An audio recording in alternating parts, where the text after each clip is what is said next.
Okay, hopefully everyone can see my screen. We'll get started right away. Actually, it's just ticked over past 6:30. We've all got dinners to go to. Dion's got a pizza waiting for us. Thanks for joining this evening. It's been a little while since we've done our last webinar. But today is all about kind of profit first and about focusing on your private practice and how you can sort of drive profitability this year. So we'll be looking at things like upfront payments, some of the new technologies that are available to sort of drive efficiencies and to free up your time. Looking at sort of finances and marketing as well. So it should take about 20 minutes or so. We've got plenty of time for Q&A as per usual. As you can hear, we are recording this evening's webinar, so it will be available as part of our series. So if you wish to revisit it or you want to share it with colleagues or a business partner, you can do. Please use the chat function this evening if you'd like to ask any questions that we might have. But if everyone's ready, we'll get started. So these webinars we've been running now, this is webinar 20, all about, if you've not been to these before, and we keep finding new people that want to attend and watch them, which is great, all about navigating the world of private practice. So helping you sort of gain a really good understanding of the steps that if you're looking to move from the NHS into private healthcare, whether that's a clinic or a healthcare startup, what are those steps that you need to kind of go through? What are those common pitfalls and mistakes that sometimes we see? The idea really is to help you save money and time and to help you see those revenues come in through your private healthcare business. So we're here as your private practice kind of partner to help guide you on that journey. These are just some of the webinars we've run over the course of the last kind of 2 years. The first one I did was back in March 24. Can't believe that was 2 years ago. But last month we did one around embracing technology. Dion is going to be hosting one later this month, all about CQC registration. It's a really hot topic for us at the moment. We recently attended the BMA event in central London, and we got a lot of inquiries about CQC. The good news, and again, Dion may touch on this a little bit later, is that we are seeing the wait times come down. So that may encourage you to then make the jump this year into private practice if perhaps those long waiting lists over the last couple of years have kind of held you back.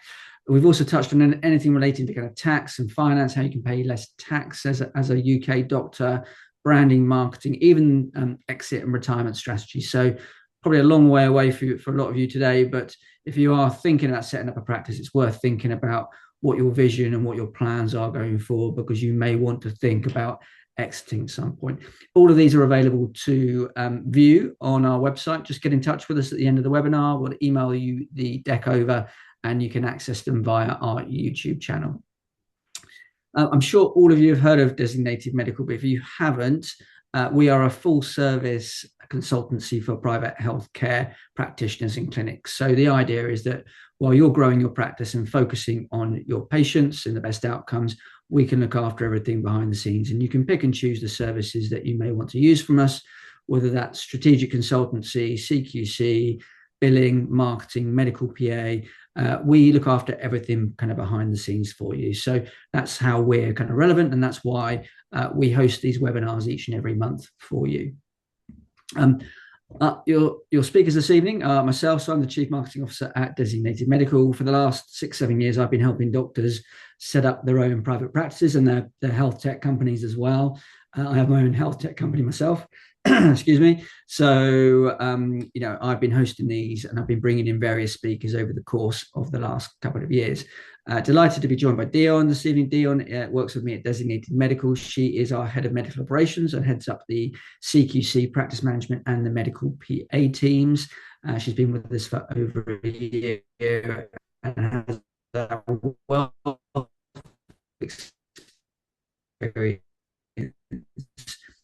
in private healthcare. So data, which isn't the first thing perhaps you think about when you're thinking about setting up in private practice. So today we'll be looking at taking a profit first approach. Then we'll be touching on the importance of online and upfront bookings and upfront payments, which believe it or not, still many clinics don't prefer to invoice post consultation. I'll be touching on pricing strategy, which is something we covered well over a year ago, but is really an important topic and can really help your practice by taking a fresh look at that.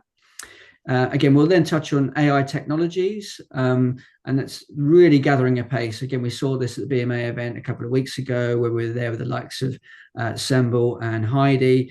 The technology is really moving at pace, and really helping you in terms of reducing your admin in your private practice. I'll touch on digital marketing. Neither of us are finance or tax experts, but we'll touch on that briefly, because there are ways in which you can structure your business to ensure that you retain more of the money that you earn and you're not paying it to the tax man. So we will cover that briefly as well. But if you do want any finance or tax advice, we are not finance and tax professionals, so we will pass you on to our colleagues that will be able to help you on that front.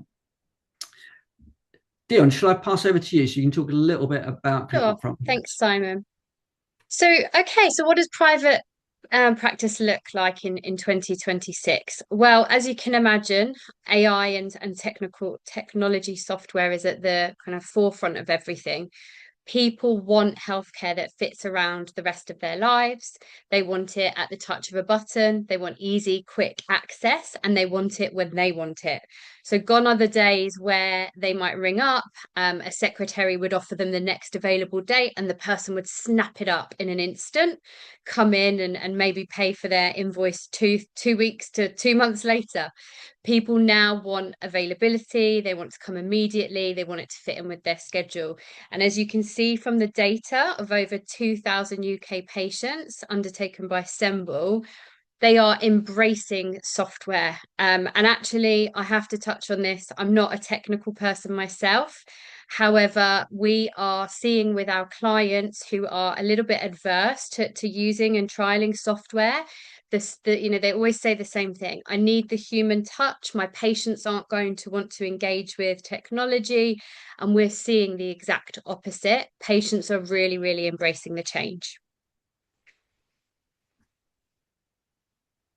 Oh, I can't see the Okay. screen. Don't know what happened there, Simon. Technical error, maybe. Okay, can you see it now? I can. Private patient. There we go. Perfect. Thank you. Um, okay, so private practice, what do you need to do to be ensuring that you're really profitable, everything's really efficient, and it's easy on your team? Online booking and payments online are becoming more and more the norm. Again, if you're a little bit old school and you don't like the idea of taking a prepayment, I can totally understand why. However, we are ensuring that all of our new clients who are just starting in private practice start this way. That we don't even give them the option to take payments afterwards. It creates so much work, and you're not always guaranteed to get those payments. Being able to book online means people can access you 24/7. So your availability and the access that a patient can get to you is far better than it was before.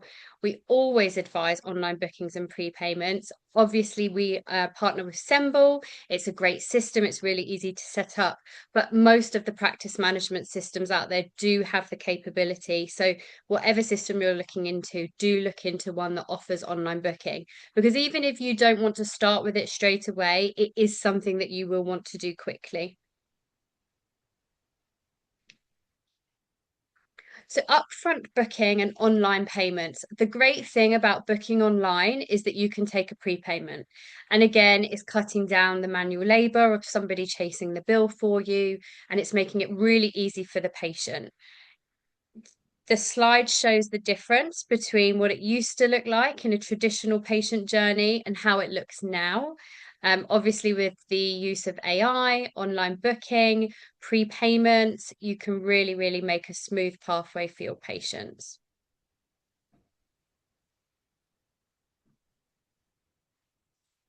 Thanks, Dion. I'll take over for this next series of slides. So I think we've covered there in terms of efficiencies, and there's a lot you can be doing around upfront payments and taking those payments in advance. It's really going to help your cash flow and your profitability for your clinic. You're not going to be paying that kind of percentage to that billing company to collect that money for you. This is all about pricing. So pricing is sometimes overlooked as a great lever and a way of improving profitability of a practice. So when you're looking at, okay, how do I improve the profitability of my practice? What can I do? Well, there's certain actions you can take. So you could look at your sort of research and development costs, perhaps some of those costs that sit in your business lines. You can look at reducing overhead. So perhaps you're looking to move suppliers for practice management software, or it could be that you're looking to work with a different phone company or a different lab, perhaps. You've got your cost of goods of sale. So again, you could look at how you can drive that kind of gross profit, or you could look at doing more marketing to kind of grow your revenues. But the number one factor that can improve the profitability of your clinic is actually by looking at your pricing strategy. And just by a 5% kind of increase in price, you can actually improve the profitability by 22%. So this is obviously through research. It's a little old now, but the principles remain the same. And it's, like I said, it's something which I think is heavily looked at in other sectors. If you're working in kind of FMCG or in construction or in retail, pricing is absolutely key. There's often pricing teams. We find in private healthcare, it is often overlooked. So what we advise is a tiered pricing strategy, something for you to look at and evolve over time. What this enables you to do is to offer your patients a range of different price points. You can organize a high anchor price point, which make the other options look more attractive. But it also helps you kind of sell those kind of premium products because you're comparing them against a different kind of price point. So what we find is it also increases your average selling price, and you're able to sell more volume across the tier. Now, what I really like about the pricing strategy, of a tier pricing strategy, is the idea of putting your customers in control. So you're saying, these are the prices, these are the services that I have available. Now it's over to you to choose which service you want, what standard of service do you want, and what are you willing to pay, and what's affordable. Now, a really good example of how you could implement that is, and this is a rough and very crude kind of explanation, but an initial consultation. I can tell you the number of clinics that Dion and I are working with at the moment where an initial consultation is just a flat price of somewhere anything between 150 and 400 pounds, for instance. And that's it. You take it or leave it. People have one price and they can either decide to go with it or they don't. By offering a tiered solution like we have here, you see you're offering different value as you move from left to right. So at the low end option is a telephone appointment. You get 25 minutes. You have one health concern you can discuss with the doctor, and you get a diagnosis and prescription. Pretty standard, but if that's all you want, is just a telephone consultation, and you've got a budget of 150, then that may be the right option for you. In the middle ground, you've got 250. That gets you an in-person consultation rather than telephone. So you get to meet the doctor face to face. There is perceived value in doing that rather than having that over the phone. Likewise, video over telephone. You still get your one health concerning a diagnosis and prescription, but because you're in person, you have the opportunity for a physical examination with the doctor. On the right-hand side, you've got your premium option, which is in person. You've got a longer consultation, which many patients would value. You get the opportunity to talk to the doctor at length, to have 2 to 3 health concerns rather than just the one, which is traditionally what you get with the NHS. You get your diagnosis and prescription, your physical examination with the doctor, that longer period, but you also get a concierge 15-minute phone call, perhaps a week later, to check in that everything's all right. So there's a huge difference in value between what you're getting on the left-hand side in the first column and what you're seeing in the far column. Now, this is just, again, a crude example, but it gives you the opportunity to offer your patients different price points and perhaps push them from left to right. So actually many more will want to go for the premium product. You won't know unless you ask them. So that's where the beauty of this lies. Dion, I'm going to pass you back to you to talk about kind of AI and technology, if that's okay. Thanks, Simon. You've heard me talk a lot about the power of AI so far, and software and technology, and how the market is changing. But how can that help your practice? If you're starting in private practice, the worst thing you want to do is go and hire a secretary, spend hundreds of pounds paying for somebody who isn't going to get that many calls in the first few weeks, and is going to be sitting around chasing paper and doing all the manual tasks. Phone answering with AI is something that is definitely going to be taking the market by storm. We're already seeing it across other businesses and other sectors. In the US, they use it across all of their healthcare. And I think we'll see the trend here pick up really, really quickly. So, phone answering services, whereby they can answer the phone and speak like a human person to your patients. They can answer questions, so FAQs. What kind of insurance do you accept? Where do you maybe do surgeries? Where are you located? Is it just telephone consultations available? So any questions that you would normally have your person answering on the phone, the AI can take care of. It can also book appointments for you. It is integrated with Semble and other practice management systems. So you can book appointments, you can take payments, and it just makes it really, really easy for the patient, but also for you in terms of keeping everything that you need for your invoicing, your clinical notes, your patient bookings. Everything is there at the touch of a button, and no person is needed to manually process anything. You've got transcription services that I'm sure a lot of people are already aware of, such as Heidi, that are using AI. And I mean, I had one client who said that this now gives her the best note she's ever had. And I tell everyone that because I think most people, again, are a little bit fearful of AI and what it can do. It's really safe. It's very compliant. The guys at Heidi have worked really hard on that, and it really can enhance your practice.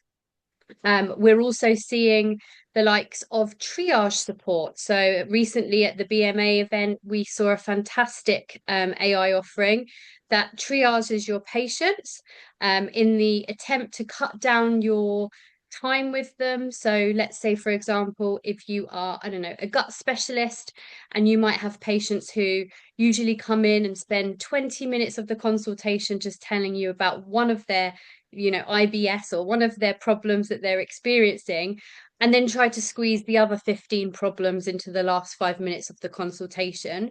With AI triage, it can pre-call the patient, it can ask them all the questions that you would find important, or it can even do a mini consultation with them. You can set the limits. It won't talk about anything that you feel it's not appropriate to, but it can take all of the information that it gains from the patient, and it can create that into a consultation template to highlight to you all of the serious things that it thinks that you should talk about during the consultation. So this just means that when you get the patient in the room, you're able to really focus on the things that are important to you, the things that are going to matter, and you will have more time to be able to give the patient exactly what they want. And I think one of the things that we experience a lot with our clients is that patients come with really, really high expectations. These days, private healthcare, they're paying for it. It needs to be better than the NHS. So with AI triage, it's almost supporting you in giving a little bit of a better service. 24/7 patient queries, and then CQC compliance. This one's my favorite. Compliance is something that everybody hates, but at the moment we are seeing it digitized across the sector. There are lots of different software options to help you with compliance. And actually, we are trialing some ourselves at Designated, where we will be offering a digital CQC service. So you'll have all of your CQC compliance in one place, one easy to use portal. And you'll also have the support of AI telling you when you need to do things and making sure that you do it. So again, just taking something that's really, really manual and can take hours and hours of your time to becoming something really, really quick, easy, and efficient. So calls, the big one. I guess this is probably one of the things that most clients who are well established will complain about, missed calls. And most clients who are just starting in healthcare will be really nervous about. No one wants to miss a call. We all know that it's really easy to type in what you want in Google and you'll get a list of at least 10 options. If I ring the first and they don't answer, I'm going to just ring the second. I'm not going to bother ringing back. I'm not going to wait. I'm just going to ring the next one in the list. And that's what tends to happen. So one call is obviously missed revenue. And this can end up being quite a bit of revenue. It all adds up. And again, the AI, it never sleeps. It's never off sick. And it never misses a call. And even if you have two people calling at the same time, it will be able to answer both of those calls in parallel and give both of those patients an excellent service. So you're never missing out. So for me, if you're starting in private practice, the phone service is the number one thing you need to look at. I think, Dion, what we see also is that patients still prefer to call, when it comes to private healthcare, as much as they like online booking, 100%. sometimes they just want that reassure, and that they're cool. They want to call up and ask a question. So Yeah, and also what most people do is they tend to call during work hours, which is it can be tough. So again, if they're at work and they're under pressure, they might not have time to keep calling back. It's really important that that call is answered. So yeah, you're right, Simon. A lot of patients are still calling. I think we're never saying that there's one thing that's better than the other. I think what you need to do is you need to make sure that you are giving your patients every opportunity to be able to book with you. So they need to be able to call you, you're going to answer the phone and you're going to book them in. They also need to be able to find you online via a website and be able to book in if they want to outside of working hours. I think the more that you can do, the more opportunity you're going to get. And I guess that also comes in line with automated patient comms. So, we've talked about AI and we've talked about software, but we've been quite vague. How can software help you if you're starting out in private practice? Well, there's lots of things. You need to think about your patient journey and how that looks. Automated confirmation and reminders are obviously, the basics. Follow-ups, outcomes, experience, patient experience is really important, especially if you're going to be undertaking a CQC application. Part of the compliance is that you do regularly ask for feedback. So you do need to consider all of these things. And no one has time to sit there manually sending out all of these things each day. Using systems that help you automate these things. So whether it's a practice management system or maybe a system that integrates with it. So obviously the likes of MailChimp and things like that for newsletters and patient experience. You've got Doctify and Top Doctor, which can also help.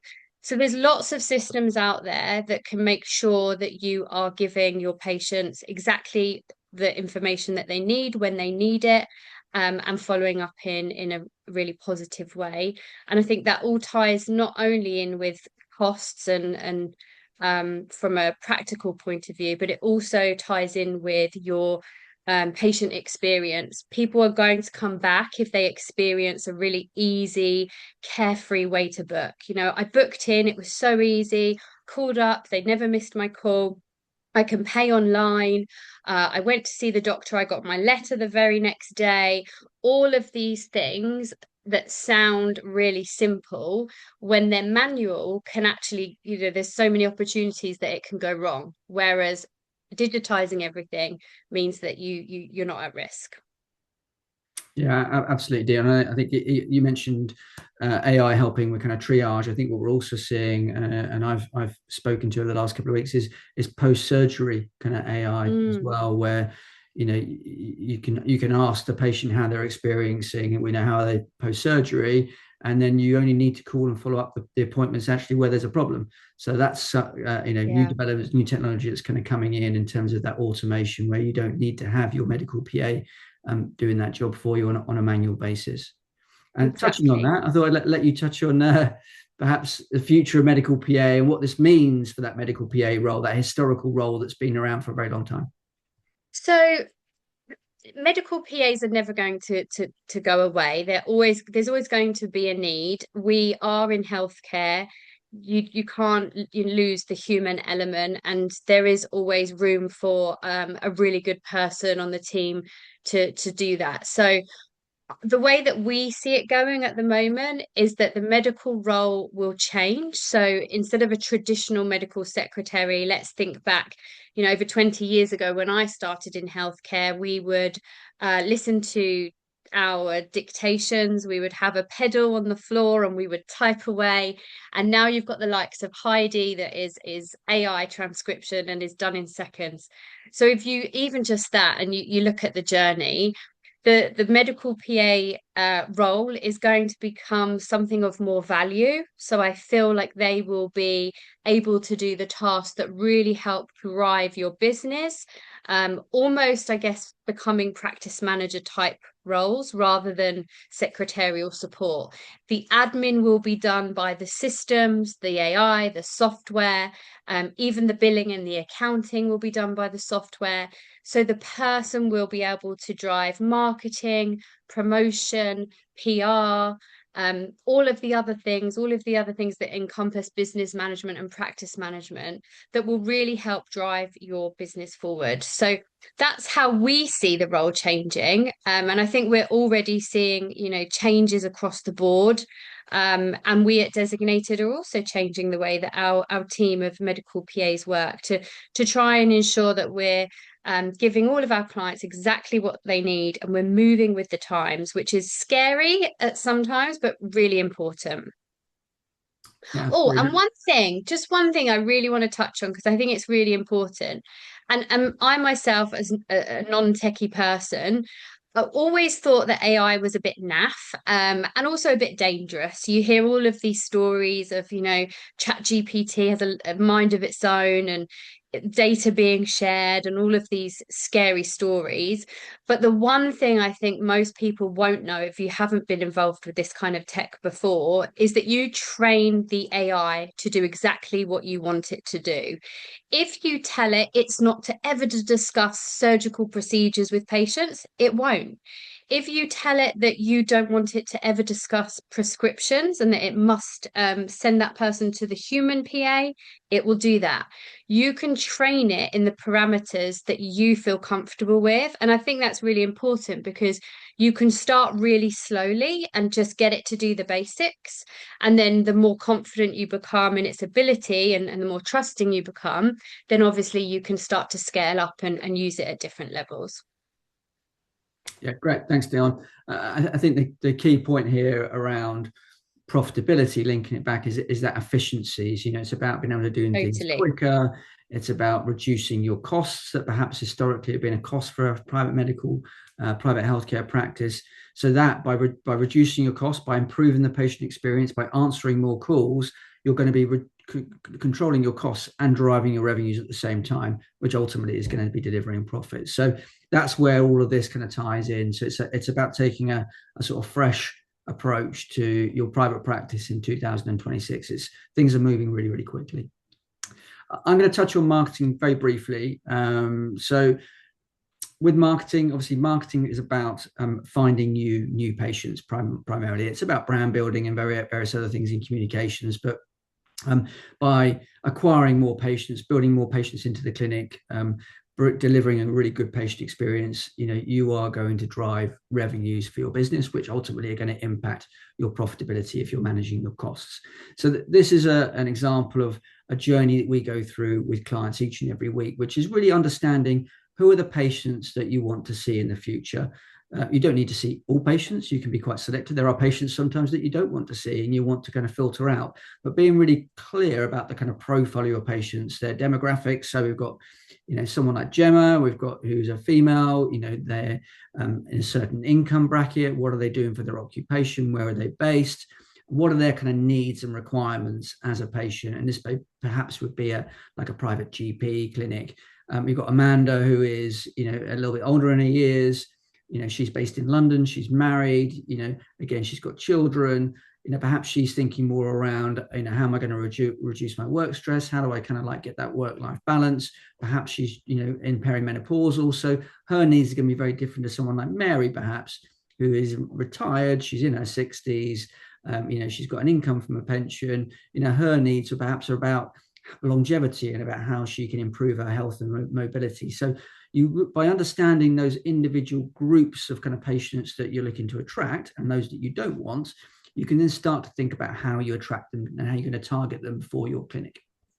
And I'd say outside of what Dion's discussed today, the number one challenge that we see with private practices in their first couple of years is finding new patients. I think they're so used to the situation in the NHS where you've got a constant kind of stream of patients coming out, queuing outside your door.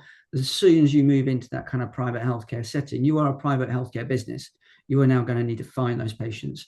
As we know, more and more doctors are moving into the private healthcare sector. It's getting more competitive. Markets that were very new and fresh, and there was a real lack of doctors and clinics 6 to 12 months ago, are already becoming quite busy. It's a more competitive market.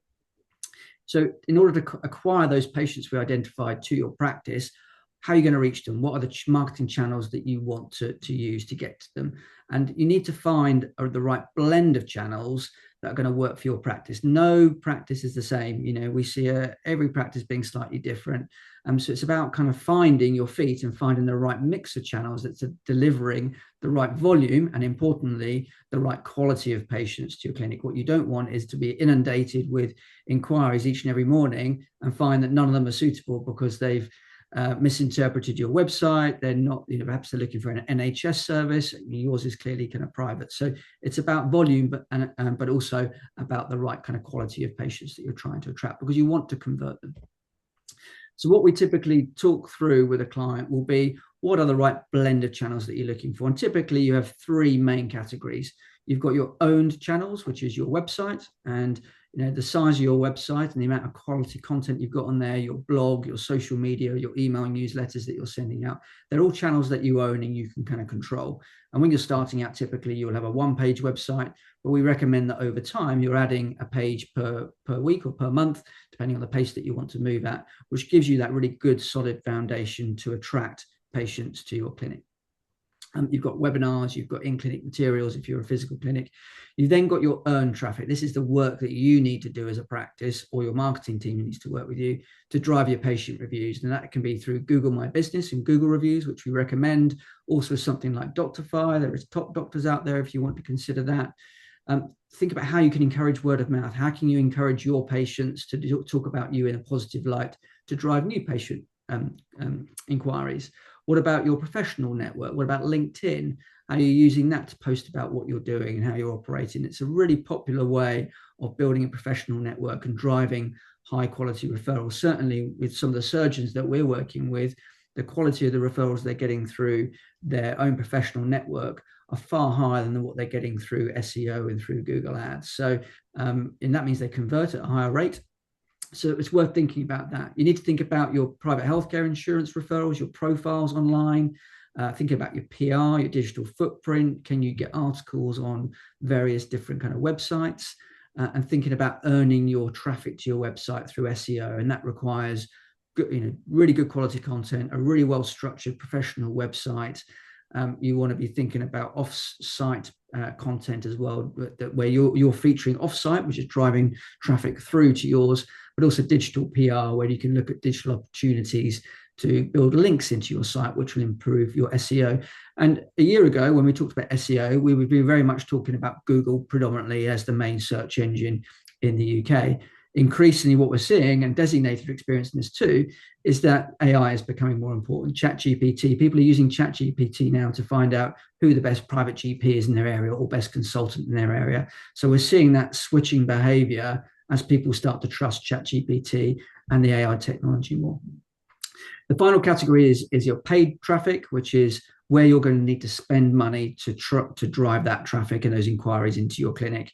So that's typically pay-per-click. That can be Google ads. It can be paid social, meta ads, local advertising. You can, on social, you can be posting online on your social channel. That's going to have limited reach when you're starting out, because you've got a very small kind of reach when you start. But if you sponsor those posts and you boost them, you'll be reaching a new audience. And you can be quite precise in terms of the audience that you want to reach. We've also got direct marketing opportunities, event sponsorships. You've got business-to-business partnerships that you can look at in your local area, all depending on the type of clinic that you are or type of healthcare business. So your 3 main categories to think about are that owned, earned, and paid. And what is the balance going to be to get the right blend for you to attract the right quality and volume of patients through to your clinic? So something to take away and think about there. And finally, this is a dashboard, really, marketing, where we track, your number of visits to your website. Are people engaging? Are they, leaving website form inquiries? Are they then converting to new patients? We use this to analyze where the problems of a clinic lie. So are they in the fact that you're just not driving enough inquiries at all? You're not getting enough traffic through to your website? Or is it more around the fact that you're getting lots of inquiries coming through? People are calling up, they're having conversations, but no one is actually converting to spending their money and becoming a new patient at your clinic. So this will really, and also if you're not getting any reviews, that may impact your acquisition too. So by building a kind of dashboard each and every month, we're able to work out perhaps where the problems lie, where the challenges lie, and where we need to focus our efforts. Now, finally, I did say right at the top of the webinar that we are not finance and tax experts, but do come and speak to us if you'd like some guidance on this. I guess what we typically recommend is that many of our clients, when they're starting out, rather than being sole traders, we recommend they set up as limited companies, and that does come with benefits in terms of being able to, have PAYE on your with your clinic. You can choose how you want to pay yourself, and there are certain expenses as well that you can put through the business. Should you be a limited company again. Things like company cars, your own medical insurance, your pension allowance, how much you can put into your pension each and every year, all of those things you can do, as being part of a limited company. But again, if you want some advice relating to kind of like how you can, again, going back to my point at the start, retain as much income as possible and pay less tax, there's ways and means in which you can do that. So again, that's something that we've touched on previous webinars, but if you'd like to know more, do let us know. So key takeaways before we move on to kind of a Q&A. If all of this, you've heard all of this before, you've heard about upfront booking, but you never quite sort of, dived in and said, right, I'm going to do this now. Now is the time, I think. We're seeing a real kind of movement in that space. That 24/7 online booking is different for everyone. We can make it bespoke for each and every practice, but it is now a must. I've hopefully made you think differently about pricing. It is one of those levers that often gets neglected that can really make a difference. And don't just follow the competition. Don't just look at what your fellow clinic down the road is charging and mirror that price. Think differently. Take a fresh approach. Dion spoke very eloquently about AI technology and how we can drive efficiencies to improve the patient experience, to reduce those costs and improve your profitability. We've talked about marketing and about acquiring new patients and finding that blend that's going to work for you. And that idea of, you're running a private healthcare business, so you really need to know your numbers and your finances, get the right advice when it comes to, speaking to a financial expert. And you're working really hard, so you want to retain as much income as you can and pay less tax, obviously, but from a legal perspective rather than an illegal one. So hopefully today has been or this evening's been a really good session for you. We are available for the next kind of 5-10 minutes for questions. Feel free to use the chat function or unmute yourselves and direct your questions. I'll have a quick look now if there's anything come through. Nothing yet today, Dion. Obviously, we've done a great job. So, would anybody like to ask anything? We'll leave it open for sort of 10-20 seconds. Nick has raised his hand. Nick, what would you like to ask?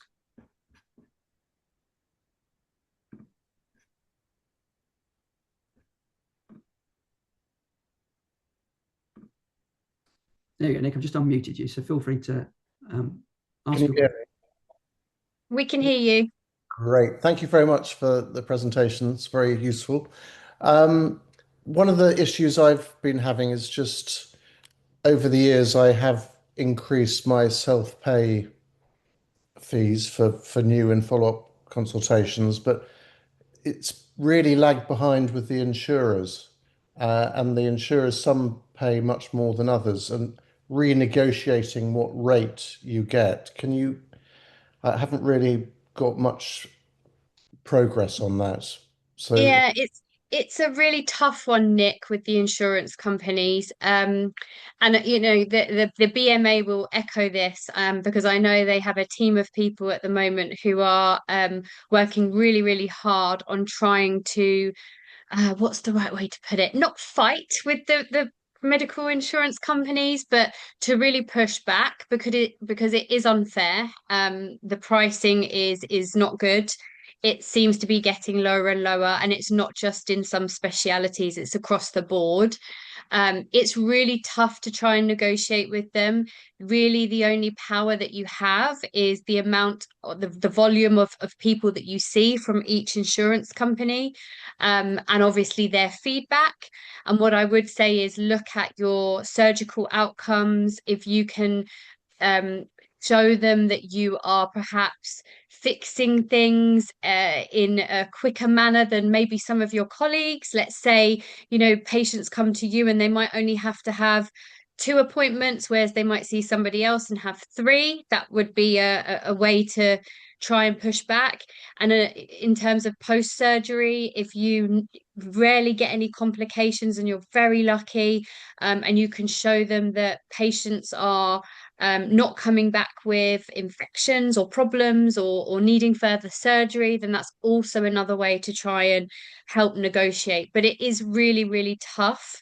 And even someone like myself, I've done it many times with various different companies and practitioners, and it's always a struggle. And you can put so much effort, and there is never a guarantee that they're going to say yes.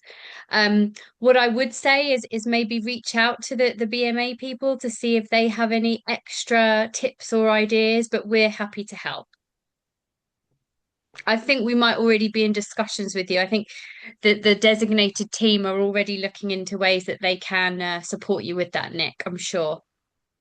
Yeah, but not much progress has been made, and I know it's difficult. I mean, the problem I have is I don't even know who to speak to because Okay, all right. Well, it's difficult to, if you have an insurer, even knowing who to contact. yeah, and that's what I'm saying. It's actually easier if you do it through somebody else. Like, for example, if you do it through us, then our billing team, so Becky, who heads up the insurance department, would reach out to the insurers with all the information on your behalf. But it's a lot of information gathering, I think, in the first instance, and that's the bit that probably takes the most time.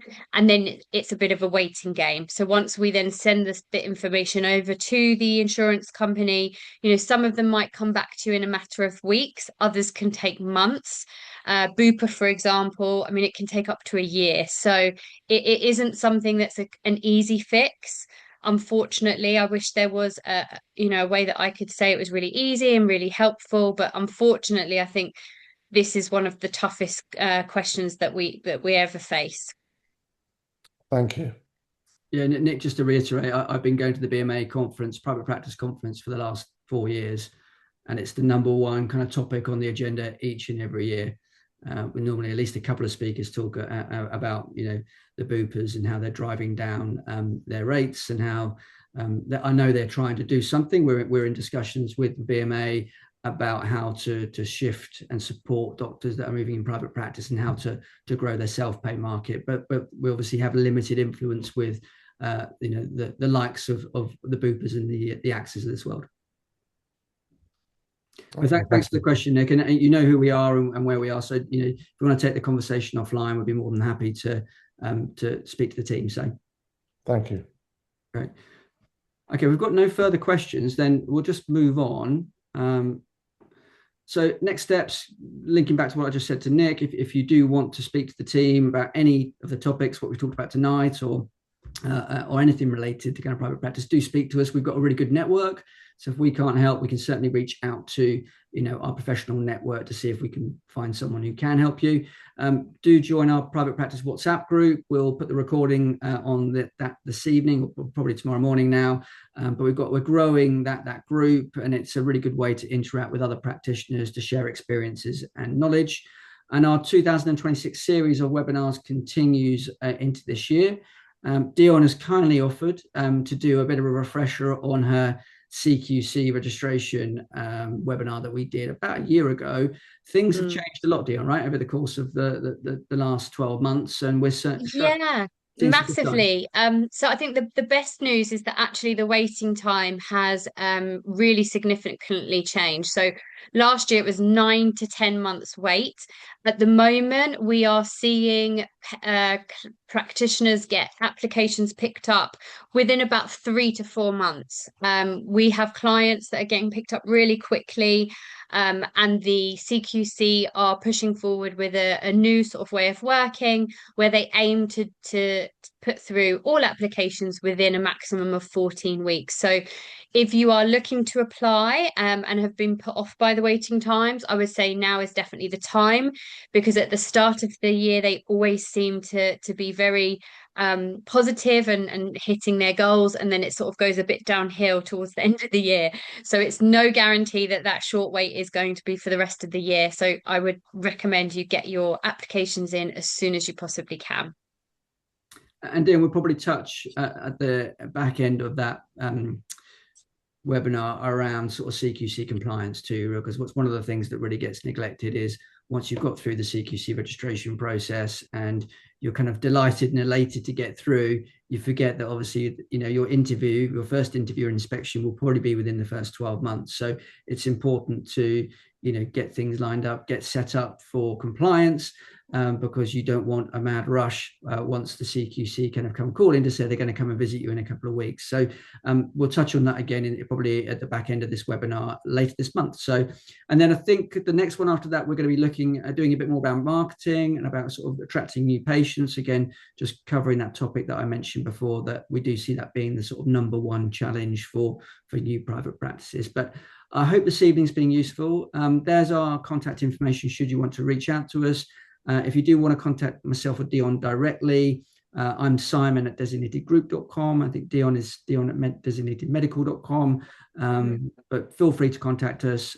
We can set up a separate meeting outside of today, and we hopefully will see you towards the end of the month. Thanks for your time. Thanks for coming. Thank you. Thanks, everybody.